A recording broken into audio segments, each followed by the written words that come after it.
Hello my dear students, standard 7th. New topics is derived today for the standard 7.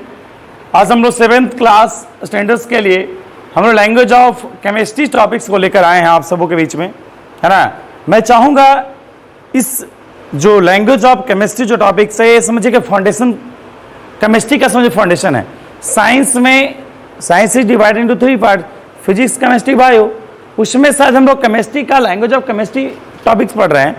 तो ये first classes का जो videos है मैं चाहूँगा इसको आप लोग जो है सभी लोग हमारे इस चैनल्स के माध्यम से मैं आप लोग 7th स्टैंडर्ड के बच्चों को दे रहा हूँ। इसको आप एक बार सबसे पहले स्क्रीनशॉट ले लें, कुछ पॉइंट्स आपके लिए बेहतर होगा, है ना। कुछ क्या सभी का सभी होगा। मैं चाहूँगा इसको सबसे पहले स्क्रीनशॉट लेने के बाद आप इसको कॉपी में नोट्स करने के बाद इस वीडियोज़ को देखें। अदरवाइज वीडियोज़ देखने के बाद आप स्क्रीनशॉट ले उसके बाद कॉपी में लिखें, बोथ आर सेम, है ना। चलिए हेलो बच्चों, देखते हैं। इसमें हम सबसे पहले इंट्रोडक्शंस को परफॉर्म किया है। क्या इंट्रोडक्शन है? यूड नीड मेनी, है ना, words to describe chemical changes, है ना, ऑर्डिनरी लैंग्वेज। एक साइंटिस्ट ने उस प्रकार से व्यक्तित्व किया कि किसी भी तरह के, है ना, हम लोग जो केमिकल चेंजेस देखते हैं, केमिकल चेंजेस के बारे में भी आप लोग नोन है ना। 7th स्टैंडर्ड के बारे में 7th स्टैंडर्ड के स्टूडेंट से जानते नहीं केमिकल चेंज होता क्या है, लेकिन मैं बता दूं बच्चों कि केमिकल चेंजेस का हिंदी तो समझ रहे हैं, रासायनिक परिवर्तन होता है। रासायनिक परिवर्तन क्या होता है इसके बारे में भी आप लोग वाकिफ होंगे, है ना। एक फिजिकल चेंजेस होता है, केमिकल चेंज होता है। तो उस प्रकार से मैं पिछले पार्ट्स में मैं बता चुका हूँ। मैं चाहूँगा उसको फर्स्ट वीडियोज़ को आप लोग देख लें।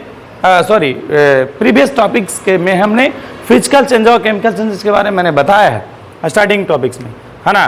तो उसके वीडियोज़ को देखने के बाद आपको समझ में आ जाएगा। ऐसे केमिकल चेंजेस क्या होता है? Chemical the changes which is with a chemical process, है ना। केमिकल प्रोसेस जो चेंज होता है उसको केमिकल चेंजेस कहते हैं। जो फिजिकल चेंजेस है ना, भौतिक परिवर्तन, है ना, फिजिकल प्रोसेस से जो चेंज होता है उसको फिजिकल चेंजेस कहते हैं।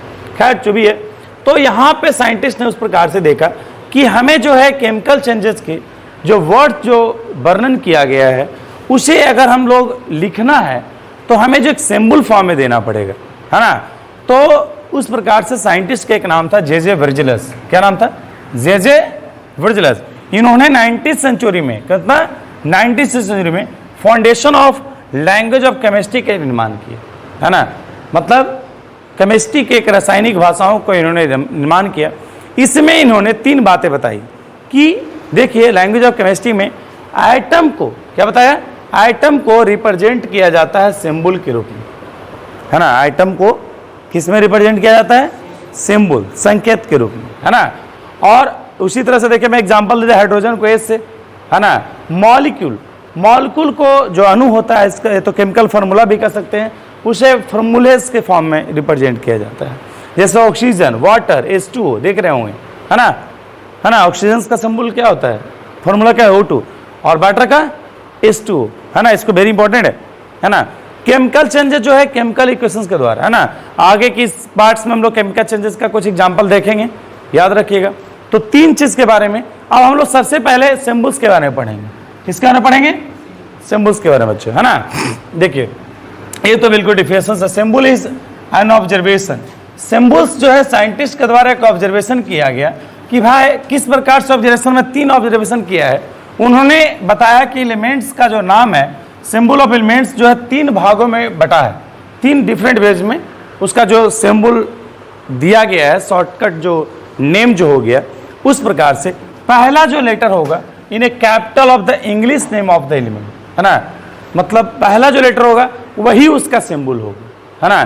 किसका किसका? हाइड्रोजन का H, बोरन का B, देखिए पहला लेटर याद रखिएगा। नाइट्रोजन का N, है ना। ऑक्सीजन का O, फ्लोरीन का A, फास्फोरस का P, सल्फर का S, है ना।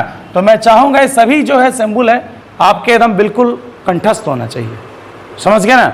अगर 7th स्टैंडर्ड में अगर आप याद कर लेते हैं तो समझिए कि 10th तक आपको काम आएगा, समझ रहा है। और आज के आज याद कर लीजिए, समझ रहा है, समझ गया ना, है।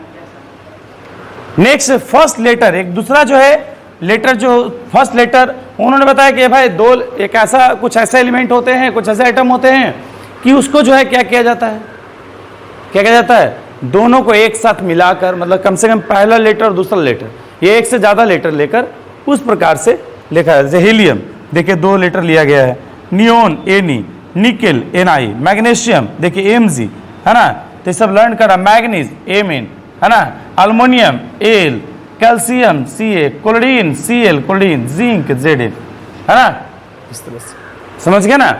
तो मैं चाहूँगा कि इस तरह से मैं जो है, हाँ, तो थर्ड 1 और 2 letters of Latin name of the element, है ना। अब हम लोग देखेंगे कि कुछ ऐसे एलिमेंट होते हैं जिसका लैटिन नाम होता है। क्या होता है? लैटिन नेम, मतलब वो विदेशी, मतलब ब्रिटिश लैंग्वेज में इसका इस्तेमाल किया जाता था, है ना। उसके अनुसार उसका जो है एलिमेंट का सिंबल दिया जाता है ना। जैसे देखिए यहाँ पे लिखा हुआ है, आपका पूरा टेबल बना हुआ है। इस बार एक बार लिख लीजिए इसको सही से सभी लोग, देखिएगा इंग्लिश नेम दिया हुआ है और इसका लैटिन नाम दिया हुआ। मैं इसको रीड कर रहा हूँ, ध्यान से मेरे साथ रीड करोगे सभी लोग, है ना। सोडियम, सोडियम का हो गया लैटिन नाम नाइट्रियम, क्या हो गया? सोडियम का नाइट्रियम। पोटेशियम का कैलियम, आयरन का फेरम, कॉपर का क्यूपरम, सिल्वर का अर्जेंटम, है ना, टीन का अस्टैनम, गोल्ड का ऑरम, लीड का प्लम्बम, मरकरी का हाइड्रोग्राम, है ना। इस तरह के सिंबल दिया हुआ है। अब देखिए इसका अगर हम यहाँ पे सिंबल का देख रहे हैं सोडियम, तो सोडियम को देश होना चाहिए, नहीं, इसके लैटिन नाम के साथ लिया गया है ना। सोडियम का देखिए लैटिन ए ने, है ना, देख रहे हैं ना। कैलियम का के, फेरम का एफी, देख रहे हैं, इसके पहला लेटर लिया गया है ना। ये तो 1 से 2 दूसरा लेटर, है ना। क्यूपरम का CU, अर्जेंटम का AG, अस्टेनम का ASN, ऑरम का AU, प्लम्बम का PB, है ना, हाइड्रोग्राम का एज। समझ गए ना, इस तरह से, ठीक है। तो नेक्स्ट पार्ट्स में हम लोग आपको फॉर्मूलाज के बारे में बताएंगे।